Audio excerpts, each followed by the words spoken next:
All right, welcome in. It's time for Total Bases. A new week. It's Monday. It's Patriot Day in Massachusetts. My sister lived in Massachusetts for a long time. Always got the day off. Was always kind of jealous about that. They get the marathon. They get 11 a.m. baseball. And so that's where we'll start today. Let's go out to Fenway Park. Tigers, Red Sox. Tokyo Brandon, I'll go to you first. The Red Sox get this walk-off win on Friday night in a 0-0 game that ends in extras. And then they turn around and do sort of kind of what you said they were going to do the last 2 days. The three of us agreed that Skubal was in a good spot on Saturday. He certainly was. He looked great. And then yesterday's game, kind of a weird game, got pushed back due to weather. And looks like the Red Sox didn't get the memo that there was a game that was going to be played at 4 p.m.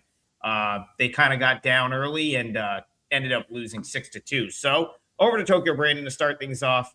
11 a.m. Eastern here in the States. Tigers, Red Sox, the finale of a wraparound series. Does the Red Sox get a split here? So, yeah, these are two teams that, well, the Tigers' bats are a little cold right now. Red Sox, I got them ranked 13 in current form, where I got the Tigers ranked 20. And bullpen, man, the Red Sox bullpen is performing quite well right now. Tigers, not too shabby either. I got the starting pitchers ranked pretty neck and neck here, but one interesting point. I think Sonny Gray looks like he's 12 years old, but he's actually 36, and he's getting up there. And you can tell this season he doesn't look quite himself. His numbers on the surface look good, but when you look at the actual game scores, slipping a little bit. But he's a very good home pitcher, and Flaherty had a 5+ ERA on the road last year. So I think Sonny Gray can probably outperform Flaherty in this one. If you look at my Twitter X, I already put up my pitcher OPS ranks for today, and Sonny Gray heads the list. So granted, like I always say, you can take those with a grain of salt, because when a guy's 36 years old, those stats include when he was 26. So they don't really apply right now. So take a little grain of salt there. But with his home numbers and Flaherty's struggles on the road, plus the Boston bats are in a little bit better form, I think it would have to be Red Sox or nothing in this one. The only issue I have with that is kind of what the chat is saying, where it's like the price sort of is crazy here for the Red Sox, in my opinion, with how they've played lately, the last 2 days. I don't disagree with thinking the Red Sox would have an edge in this matchup. Like if you're just looking at team one versus team two, but Bryan Leonard, are you like that? This seems like an inflated number for a Red Sox team that's really just hasn't played great ball all year. Yeah, both teams hit better against righties than they do against lefties. And I've been riding the under in this series pretty much the entire time. I thought I might get away with one yesterday, but I ended up with a total of 7. It ends up going over at 8. Both bullpens are in really good shape here. I'm not too worried about the bullpens. Two veteran pitchers. And if you have a young guy out there at this strange start time, I would be worried about him. But as we know, the veterans have been there, done that. I don't know how many that Flaherty's pitches early in the morning, and Gray has just gone to Boston, so he probably hasn't done it unless he did it with the Yankees. But I prefer a veteran in a situation where the timing is different, the whole vibe is different. You're still getting 8s out there right now, slightly to the under. That would be the way I would go, because the bullpens, as I said, are in pretty good shape here. The series has been low scoring. Neither team has really knocked the cover off the ball as of late. These are the games that are harder, at least harder for me to handicap, because you don't see them very often. But I would go with the under if I played this. I don't know if I trust either offense in this game. Yeah, I mean, I'll just pull up. I pulled up Colin Gregory's comment first. I'll pull up G Hertz now. Like I agree with both of you. Like the Red Sox walked it off on Friday. It was a game we talked about on the show. I like the Red Sox in that game. and they got the win. And it's like as soon as they won that game, the prices shifted in this series to them suddenly probably 15 to 20 cents more than you were asked to be than you were being asked to lay on Friday. They didn't look good in either game, right? Like, I mean, they really weren't close on Saturday or Sunday. And so, but it's like, because it's like Patriot Day, I think you're being asked to lay like the same price as you were the last 2 days. Like, I feel like normally 4-game series, you have the outcomes you had the last 2 days.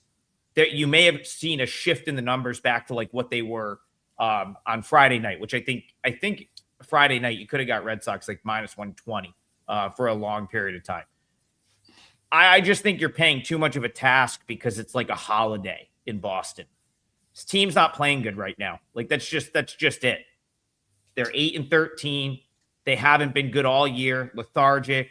Offense doesn't show up. You know, it's just they don't justify the price tag here. I don't really want to back the Tigers, but if I had to play this game, I just from a number standpoint, Bryan Leonard, I think it'd have to be the Tigers at this price. Yeah, I don't know what Boston's record are in these games. I don't know if that makes a big deal since they only play one a year. Maybe the betting public is thinking that this is the team that is more capable of playing in this game because they do it every year as opposed to Detroit. That could be a reason why the line's a little bit higher. But in these one-off type of games, every season's different. You got different personnel. I don't know if that's any reason to play Boston just because of that. Yeah, I mean, Detroit plays plenty of earth. They may play as many day games as anyone. You know, obviously their typical day game starts at 1 p.m. But still, the Tigers play a lot of day games. Again, I'm not really like saying you should bet the Tigers, but I do think you're laying an inflated price if you and then so I just want to pull this up. Ramble Nunn says, heard from Boston, found this Red Sox do not have a good record on Marathon Monday. A lot of distractions, early start. I'd like to know what that record is. I'm sure it's out there. I'm sure it's very easy to figure out. Would it play into my decision to like play this game? Probably not. But that is something that would be interesting to know. And Mark Martin says no vig has a 4.5 first 5 under, but it's minus 130. It looks like some folks are talking about that in the chat. I'm going to go back to the chat though, and I'm going to send this back to Tokyo Brandon. I made a mistake last night, and I took the Phillies, even though the three of us have come on and talked about how great this Braves team is. I thought I was in a great spot with the Phillies on Sunday Night Baseball. I like Andrew Painter. I got a 2-0 lead real quick with Schwarber, and the Braves though, they string hits together. Austin Riley made an incredible play on a ball that was hit by Bryce Harper that could have brought the Phillies closer. Even Acuna, who's not known for being great defensively at times, really got a nice jump on a ball to end the game. The Braves are playing really, really good baseball right now. And so Steve Duke in the chat, and this is going to you, Tokyo Brandon, says, I'm not backing Irvin, but Atlanta traveled after the Sunday night game. I usually stay away from that. So Braves coming off Sunday Night Baseball, they go to D.C., Braves Nationals to you. Yeah, I was on the Braves yesterday at first 5, so I was pretty happy about that. When they went down, I was a little worried, but you know, these Braves bats, they generally will come out, will produce runs under any condition. So we got Elder going against Irvin here. Irvin's not a pitcher I like to back. He's having a pretty bad season right now. And if you look at his numbers against these guys, it's actually not too bad. A 702 OPS in his career. Don't have a read on Elder, at least don't have a sample size big enough. But Elder's been pitching well this season. Don't know how long that's going to last. But I curved my starting pitchers on a curve of 30, and he ranks 6th, where Irvin ranks 22. Washington bullpen disarray, ranked 23rd. Braves bullpen doing okay. I think the Braves lineup is just, they're hitting better than the Dodgers right now. What's happened to the Dodgers in Colorado? Wow. Colorado tends to step their game up against the Dodgers, but we'll probably get to that game later. But Elder, I think I can trust him here. I like the Braves, but price is a little steep. Maybe take a -1 on the Braves here. If you take a -1, they're on the road, and they get 9 innings of at-bats no matter what. So I'd rather take a -1 with the road team. You're right, they're traveling, but it's much better to travel this way. These guys are used to traveling. It's not a big deal. The only time I'll dock traveling is when they go back home, and they're not going back home. So I don't think travel is a big deal. And the discrepancy in hitting between these two teams and the discrepancy in the bullpen, I think that makes up for any tiredness. These guys travel for 160 games. So that's my take. I'll point out something from the Peacock broadcast last night. John Kruk kind of made a comment that was interesting to me. Said traveling to DC is one of the more annoying trips that these guys have to make. It has something to do with the lack of not being able to charter into a certain airport because it's DC. So they have to fly into, I think, one as opposed to the other. There's a bus ride. He was basically saying it's one of the more annoying trips. I'm not sure that how much that matters into the number. I would be more concerned for, if you like the Braves, that maybe this is a little bit of a flat spot. They had not swept the Phillies, Bryan Leonard, in Philadelphia in over a decade. So that was a big deal for them to go out, get that win on Sunday Night Baseball. My gut says sell them off here at what's a peak. But then again, you watch them play, they do everything right. They defend well. They put together really good at-bats. It makes it difficult. So I lean Nats plus 1.5. I think it's a fair number. But do I want to do it is the question. Braves Nationals to you. Seems like we were all involved in this game yesterday. In retrospect, I guess I got pretty lucky. I had the Phillies over 1.5 in the first 5, and I won that game in the first inning. And then they don't score again the rest of the game. So, that was probably a fortunate game for me, but that was our top play yesterday. Keep in mind, it's a short distance from Philadelphia to Washington. It's not like a major flight. So I understand the flying in the Washington part. Obviously, it's the nation's capital. Security is probably tighter there than anywhere else, especially in the world we live in anymore. But I could see that having an effect. Washington knocks the hell out of the ball against lefties. They're finally playing a right-hander here. They're only league average against righties this year, 100 WRC plus. That's league average. They're 135 against lefties. So you're not going to get the typical Washington effort against lefties here, because Elder's a guy who, say what you want about him, he's able to extend his starts. Atlanta's starting pitching staff, I believe, right now has the lowest ERA in Major League Baseball. So they're getting some good starts out of these guys, which definitely helps the bullpen. And we had the closer come back yesterday, pitched pretty well. So maybe they're back in shape for the closer. There was some worries that Iglesias had slept on his shoulder, and maybe they thought that, that was just what they were saying. But he came out last night and pitched pretty well. So they're back in their normal good back of the bullpen here. I'm with you. I like Atlanta here, but I don't know if I want to lay that number. Washington's a team that can hit against just about anybody. And so they're never out of the game. Although in the second half of this, I think it's clearly Atlanta. I much prefer the Atlanta bullpen to Washington's. So you can either take a look at the first half, and let's take a look at quick look at that. And you're laying 150, 145. I'm seeing a couple of 160s out there. So you're probably, if you're looking to play Atlanta, I would go for the full game, because the better team, the longer you play, the better chance they have to win. And plus they've got that the much better bullpen. So if you like Atlanta, I'd play them in the full 9. If you like Washington, maybe you can get to them early on in this game. You're getting basically the same number.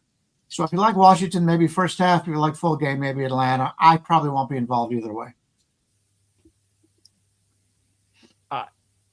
the Braves used some bullpen the last couple days, so they did have to kind of get to they did dip into their bullpen like pretty early last night. I would say just about everyone of note that they have kind of through a leverage inning. The Nats the Nats have impressed me in terms of the way they hit the ball. I still don't think this is a great baseball team, but there's a lot of like kind of upside bats. And I'll go back to something I sort of brought up at times last year. Like they are built, the Nationals lineup is built to have success against right-handed pitching.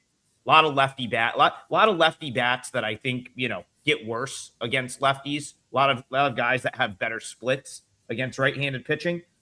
Bryce Elder is like, he's not going to keep a sub 1 ERA and a 1.03 whip all year. But where I will give him credit is he pitches like a guy that like understands how good his team is.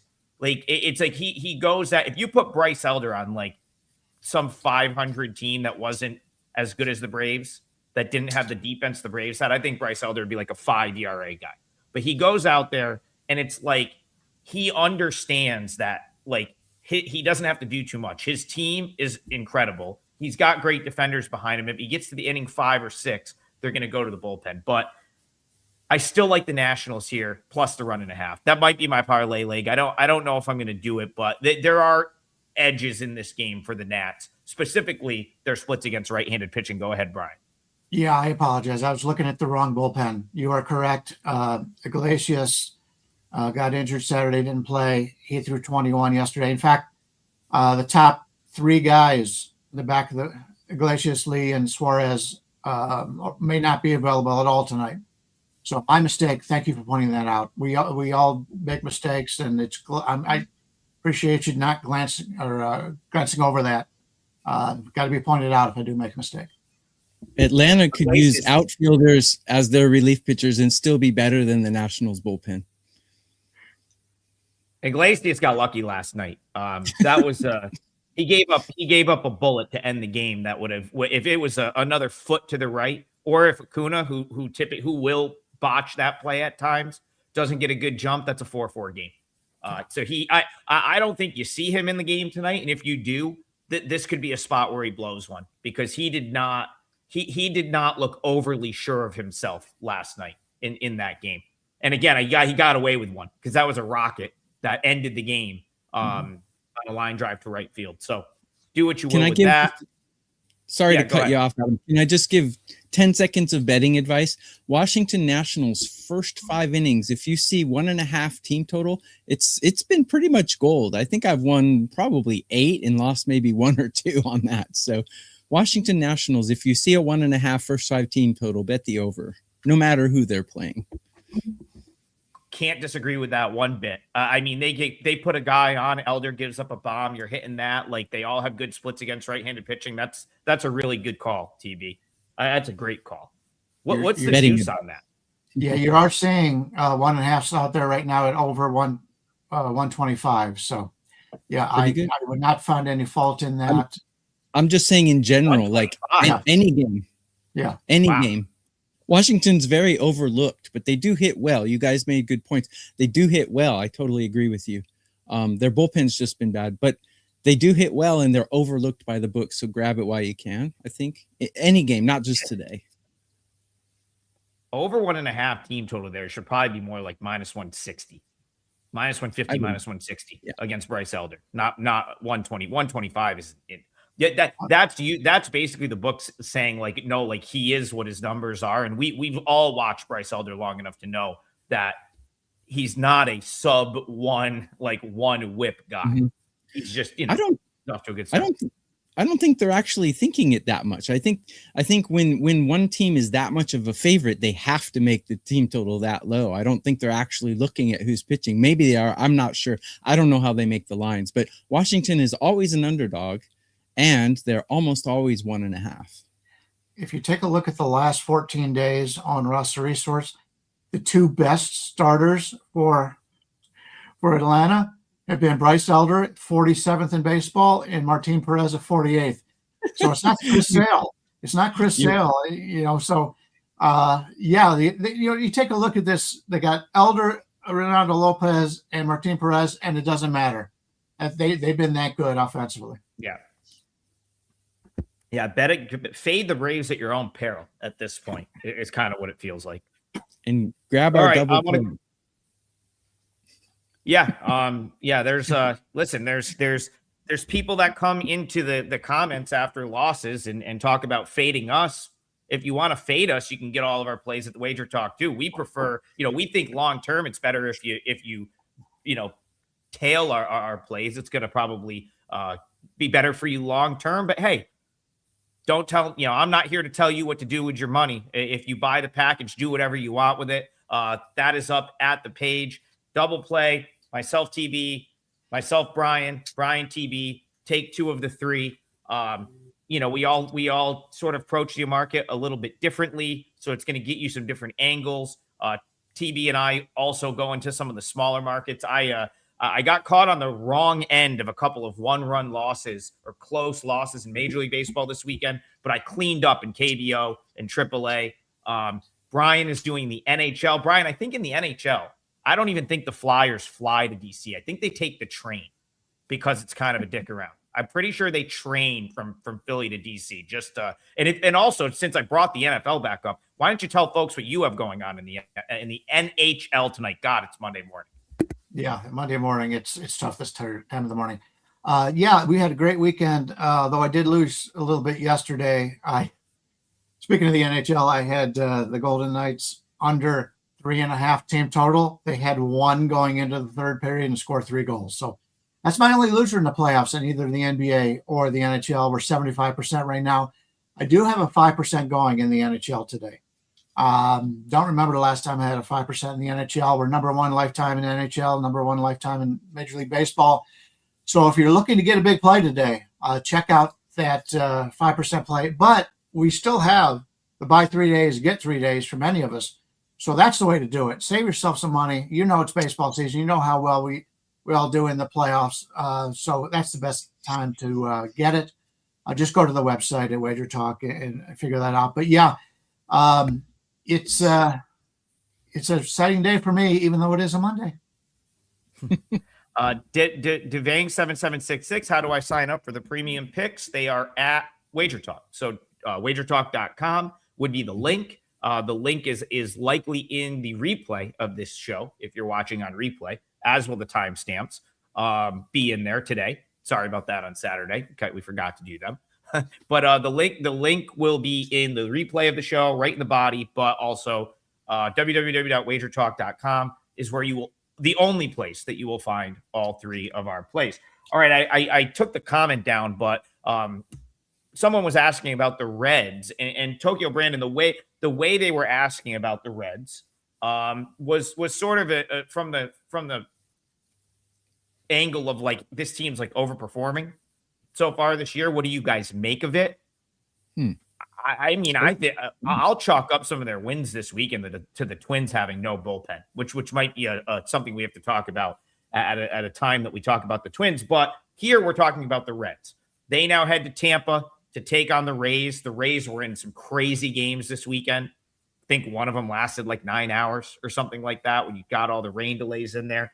So what do you make of Reds, Rays? And do you think either of these teams, TB, is overvalued right now? One is 14-8, one is 12-9. Both better starts than I think most had them chalked up for.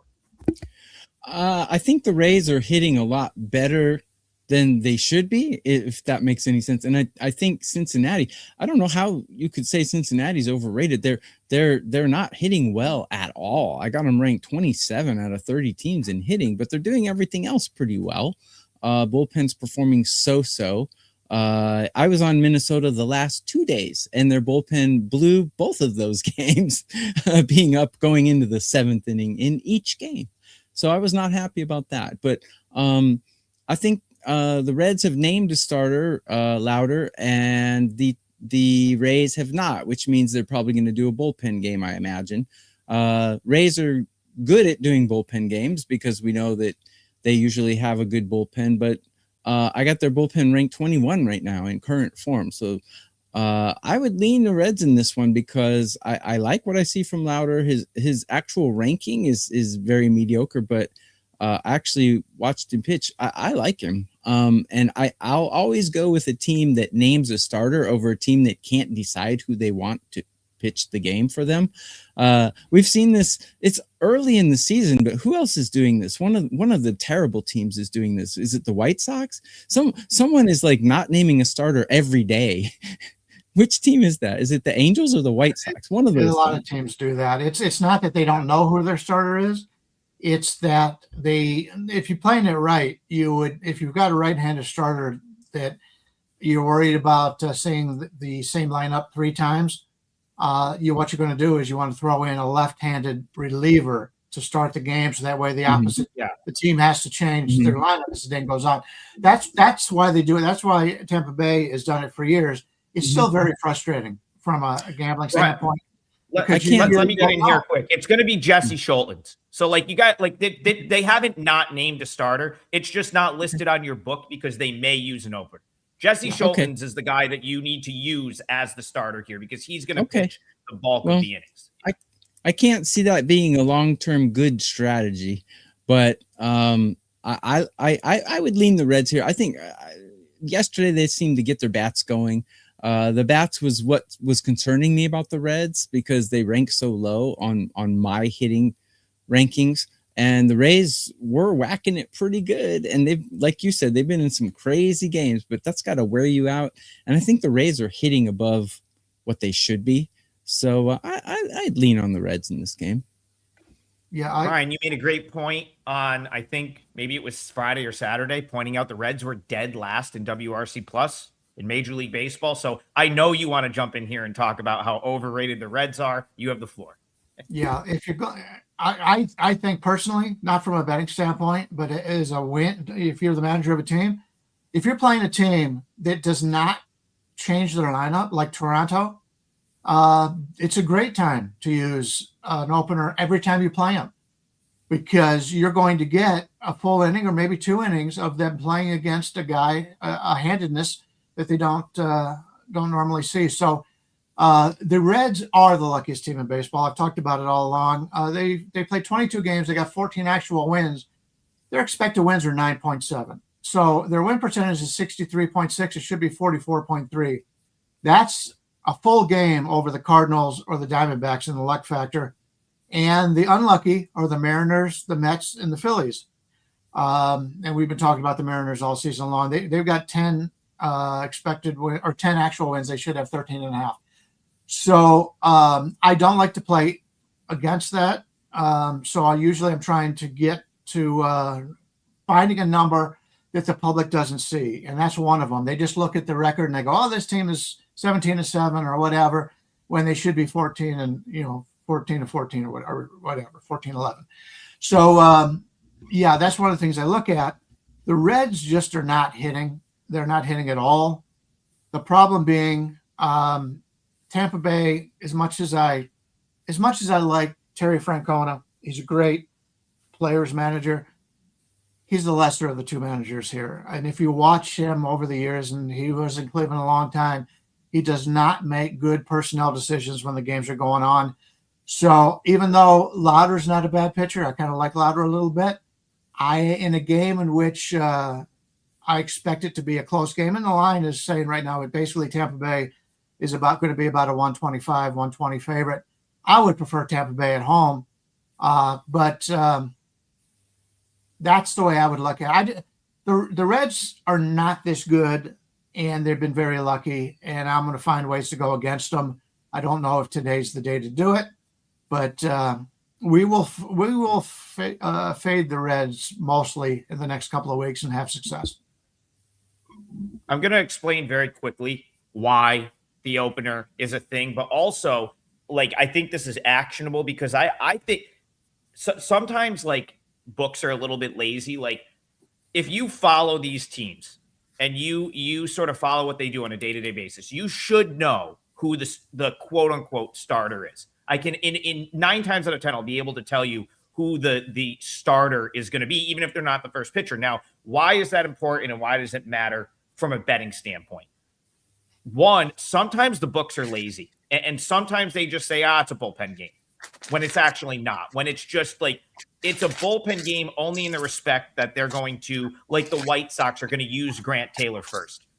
It's almost never a bullpen game because Grant Taylor's opening. It's just they want to use him first. Now, the reason you're seeing this and the reason this is going to be normal in Major League Baseball is starting pitching is at a massive premium. These teams, there are not as many, there's not even close to as many traditional starters that are like guys that they're going to go 6 innings, right? Traditional starter, they're going to go out, they're going to go 6 innings, they're going to go 3 times through the order. You can like set your watch to it. There's just, they just don't exist as much anymore. So what the opener allows these teams to do is maybe they get 1 inning. Sometimes Grant Taylor was really efficient the other day. He gave them 2. Now, if you don't trust a guy like that's in your rotation, he can go 2 innings and you can say, all right, let me get him out if I have to, bring in a reliever, and then do it again with a different bulk guy if you really want to do that. So what that tells me, Jesse Scholtens, he's still a guy that's kind of, he was in the White Sox organization. He was coming out of the bullpen. The Rays just straight up do not trust him as a starter as much. And so that's kind of what they're doing, in my opinion. They're going to, maybe they do let him start the game, but that should tell you something. Like they're not fully buying into him as a starter. And I think that's, you kind of have to like take that into consideration.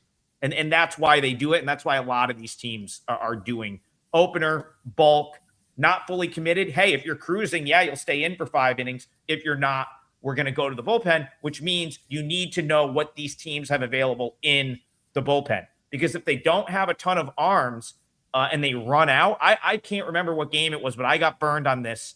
Can't remember what game it was. But they straight up just kind of ran out of guys because my bulk guy didn't have his stuff.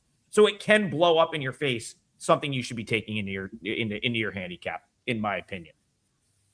Okay. Sorry for that. I felt like that's like, it comes up a lot. And I feel like people I feel like people are like, oh, they have a named starter. It's like a bullpen game. It never is.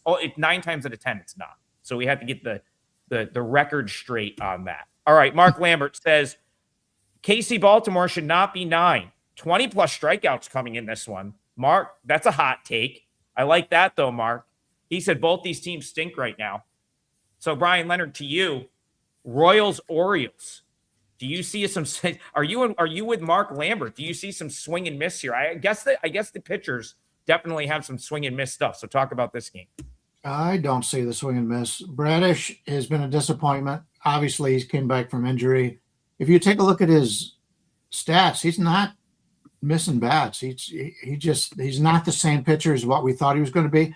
Now it's early. He's coming back from Tommy John. It's a situation where as the season goes on, I think he'll be a little bit better. But a lot of people, since he looked so good in the preseason, a lot of people thought he was just going to come out running, and he hasn't. He has not looked that good.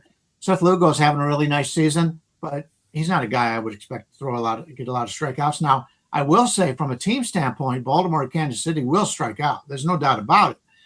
But these are not the pitchers that will do it. Maybe it'll be more of the bullpen guys. When the bullpen guys come out, they'll strike them out. Baltimore, I've watched every game this weekend. They played Cleveland, and I like the way Baltimore was playing. They look like they're starting to come around as a team, and Kansas City has not. Kansas City continues to struggle. I pulled the opposite of the TB jinx the other day, and I talked about Witt only having 1 run scored in on the season, and I think he came out and he scored 3 runs the following game. But then yesterday, here we go again. Kansas City's just not hitting well enough right now. Nobody on that team, other than their number 9 guy in the lineup, who is basically a quad A guy, is the only one hitting. So I don't know what to make of this game. I think Baltimore's probably the way to go, but I hate to go against Lugo because he's the one guy right now in Kansas City's rotation that I really trust at this point. Yeah, TB to you, and maybe you can speak to the pitching matchup a little bit here, because Kyle Bradish, I got to be honest, I thought he was going to be dealing to this point. He came back middle of last year, so last year was kind of a lost year for him, but they got him out there in August. They let him They let him progress very slow because, of course, by August, the Orioles were completely out of any sort of contention. They were selling off their team. They let Bradish really go slow at the minor league level. They didn't rush him back. And when he got back to the majors, he looked really good. Like, he looked great. After like a month of sort of slowly rehabbing in the minors. I thought this was going to be like a big sort of bounce back year for him. And that has just not been the case to this point. I want to buy low on him, but from what I've seen, it just hasn't looked great.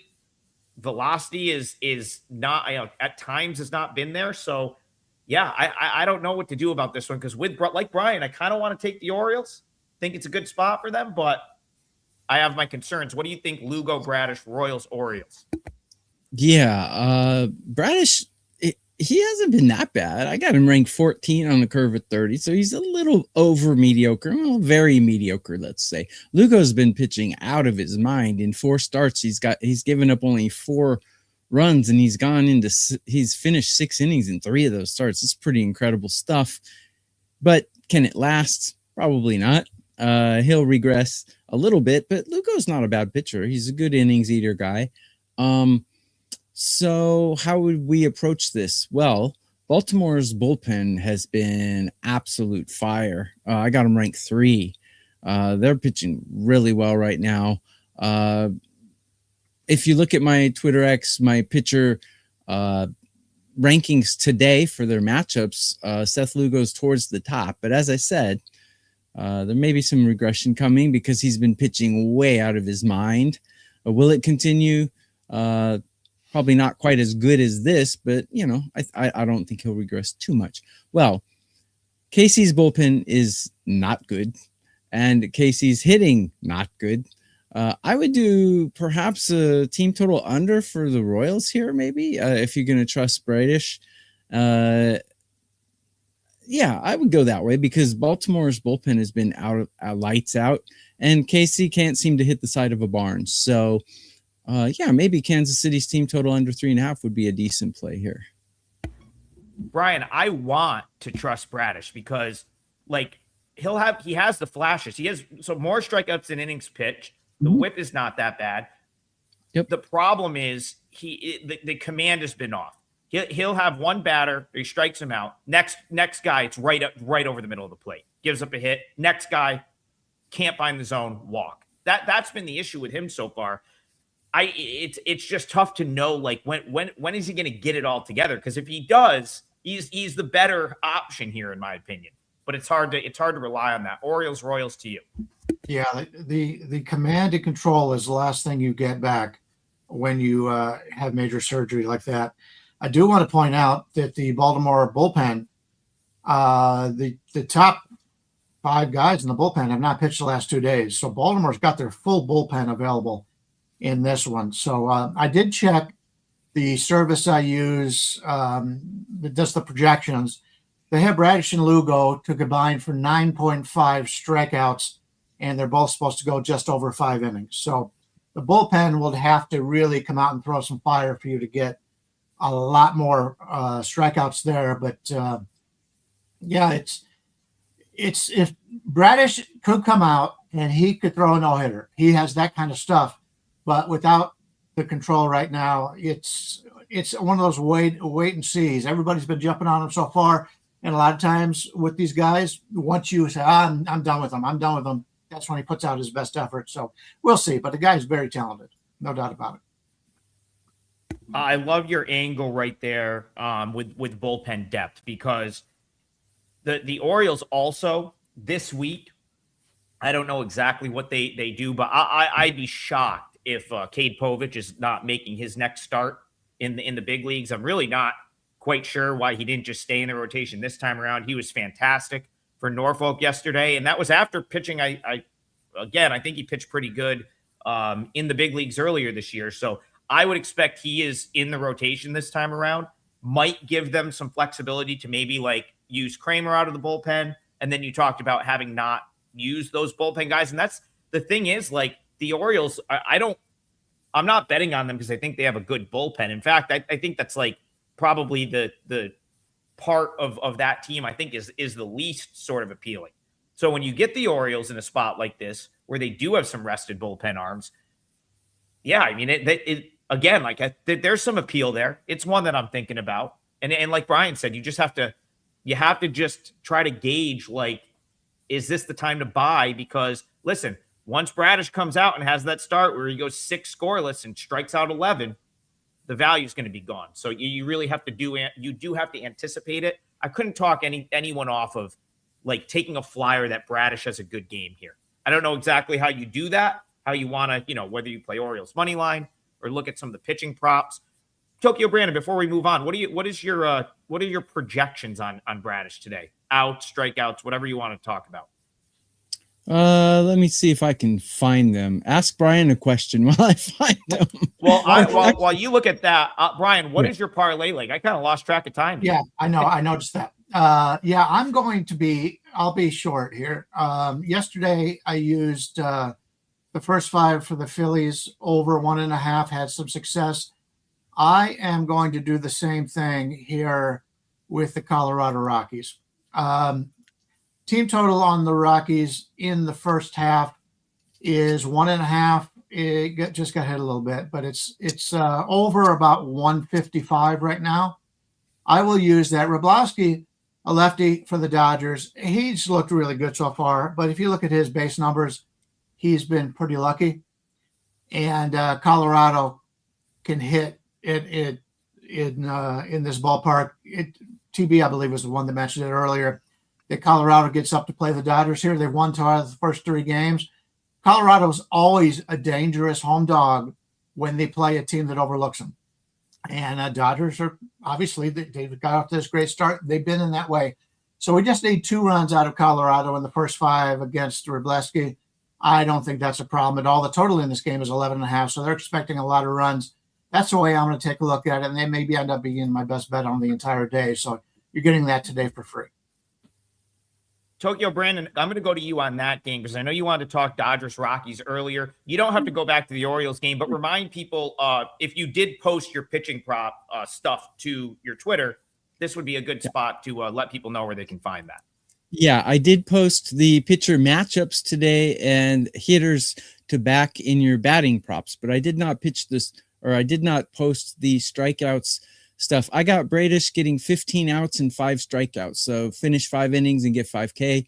My parlay leg, I was going to go with the Dodgers on the money line, but I don't want to take the same game as Bryan. So can't take the same game. Yeah. Yeah. So I'll switch games here.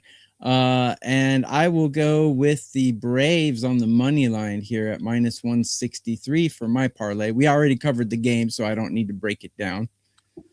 Well, yeah, we covered my game too. So let's use the last couple minutes and just stay on Dodgers Rockies. Did you go ahead and talk about what you liked in that game? Someone may still want to bet it, even though you're not going to put it in the parlay. Yeah. I put out a free play video on WagerTalk's YouTube channel earlier. They're probably going to upload it in the next hour. And one of my picks is exactly what Bryan said, which is the Colorado Rockies over 1.5. They've been a moneymaker for this. The Colorado Rockies hit very well at the beginning of games, even when they're on the road. Wroblewski has been pitching really well though, but I don't think that's going to keep them from scoring 2 runs. Like Bryan said, the total is 11.5. I was on the over 11.5 yesterday, and it cleared it easily in the 6th inning, I think. So I expect a lot of runs, and I expect the Rockies to contribute to that at least 4 or 5 in this game. Bryan, do you have the odds screen there? Can you just give me your play with the odds one more time? And then I'm going to have you confirm what the odds are for the other legs, and I'll announce the parlay. Yeah, the Atlanta side, you can get 155 out there pretty much everywhere. For the first half, team total for Colorado,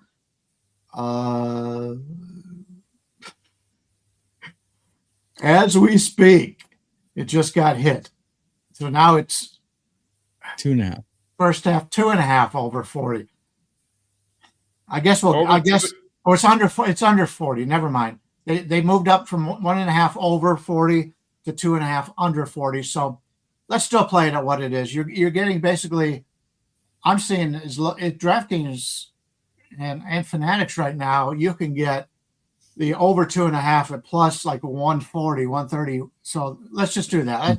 Let's play that now. So yeah, hopefully people are watching the show and they love to play, but there's not a lot of money in the market right now, so it doesn't take much. Let's go over the 2.5 at plus like 130. I'm fine with that. Okay, so the over 2.5 plus 130. That's what I wanted to make sure. Yeah. That's fine. And yeah, listen, I was down to a couple. If TV wants the Braves, that's fine. I have a less sort of I'm less sort of attached to that one. At this point in the day, things can change throughout the day. I'm going to put in the game that we just talked about, the Orioles. I think the Orioles win today. I've said all year, and we don't need to rehash that one, but like the Royals, I felt like they were very, very overvalued coming into the season. Nothing they've done to this point, to me, suggests that I'm wrong about that. So again, I think you buy low on Bradish right here, makes a couple of tweaks and has better command. He's going to mow through this order, and then you've got a fresh Orioles bullpen. Brian, am I seeing minus 110? Is that fair for the Orioles? I've only see one minus 110 out there. I would say minus 14 is probably your better. All right, we'll call it minus 115. That's fine. We'll call it Orioles minus 115 for the parlay. So again, I did say I would come on the parlay. We are chasing 8.3 units, or if you were to play every single parlay for one, you'd be minus 8.3. But it's early in the season, and like here's the thing with a 3-teamer. We hit a couple of these, we're going to be ahead. Like that's just how it goes. So we're in striking distance. This one would be great because we've got Brian's plus 130, really boosting up the odds. So today's parlay is going to be Tokyo Brandon on the Braves money line minus 155. Brian is going Rockies first 5 team total over 2.5. That's plus money, plus 130. And I will use the Orioles. We'll call it minus 115 full game just to beat the Royals. That's your 3-teamer for today. That is your show. And the 3 of us will be back tomorrow morning, same time, 9 a.m. Eastern. Head on over to the WagerTalk site.